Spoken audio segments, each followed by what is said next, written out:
তো আমরা দেখতে পাচ্ছি আমাদের এখানে একটি প্রশ্ন এসেছে, বাংলা বর্ণমালায় অর্ধমাত্রার বর্ণ কয়টি? বাংলা বর্ণমালায় অর্ধমাত্রার বর্ণ কয়টি?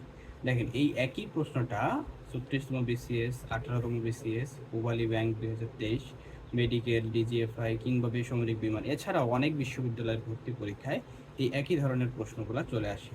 তার মানে এই যে প্রশ্নটা এখানে এসেছে, এই প্রশ্নটা মূলত আমাদের যে বাংলা ধ্বনি ও বর্ণ টপিকটা আছে সেই টপিকের মাত্রার জায়গাটা থেকে প্রশ্নটা এসেছে। তাহলে আমরা যদি মাত্রাটা ঠিকঠাক শিখতে পারি তাহলে কিন্তু এরকম প্রশ্ন আসলে আমরা সহজেই উত্তর করতে পারবো। তো এরকম এই যে অপশন থাকে 10টি, 6টি, 8টি, 9টি, এরকম অনেক অপশন থাকতে পারে।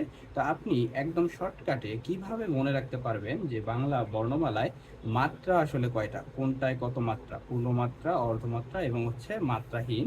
আমরা জানি মাত্রা হচ্ছে তিন প্রকার, মাত্রা হচ্ছে তিন ধরনের, আমরা জানি মাত্রা হচ্ছে তিন ধরনের। সেই তিন ধরনের মধ্যে একটা ধরন হচ্ছে পূর্ণমাত্রা, একটা হচ্ছে অর্ধমাত্রা, আর একটা হচ্ছে মাত্রাহীন। আচ্ছা, তো এখন কথা হচ্ছে আমরা আসলে মনে রাখবো কিভাবে। মনে রাখার জন্য দেখেন শর্টকাট একটা টেকনিক আছে, আমরা যদি একটু খেয়াল করি।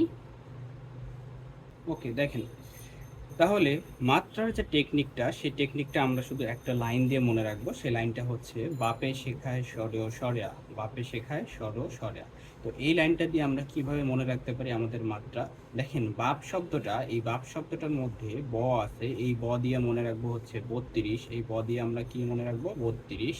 তাহলে এই 32 হচ্ছে আমাদের পূর্ণমাত্রা, প দিয়ে মনে রাখবো পূর্ণমাত্রা, তাহলে ব দিয়ে হচ্ছে 32, প দিয়ে হচ্ছে পূর্ণমাত্রা, শেখায় দিয়ে কিছু নাই, শেখায় বাদ।